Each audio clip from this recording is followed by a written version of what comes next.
ఇరాన్పై Iran missiles దాడి కొనసాగింది. డ్రోన్లతో విరుచుకుపడింది. అమెరికా కాన్సులేట్ సమీపంలో డ్రోన్ దాడి జరిగింది. యుఎస్ కాన్సులేట్ భవనాన్ని ఆనుకొని ఉన్న పార్కింగ్ స్థలాన్ని డ్రోన్ తాకింది. దీంతో దాడి జరిగిన ప్రాంతంలో అగ్ని జ్వాలలు చెలరేగాయి. డ్రోన్ దాడి తరువాత అమెరికా సిబ్బంది సురక్షితంగా ఉన్నారని విదేశాంగ శాఖ స్పష్టం చేసింది. ఘటనలో ఎవరూ గల్లంతు కాలేదని కూడా అమెరికా విదేశాంగ శాఖ మంత్రి మార్కో రూబియో ప్రకటించారు.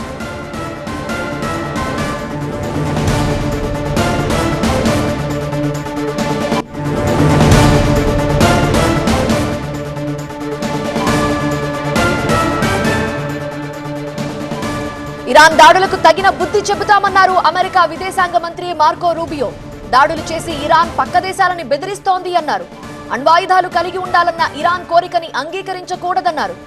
ఇరాన్ తమ దేశ పౌరుల ప్రాణాలని పణంగా పెడుతోందని అన్నారు. ఇతర దేశాలకు ఇరాన్ నుంచి ఎలాంటి ముప్పుందో గ్రహించాలని మార్కో రూబియో పేర్కొన్నారు.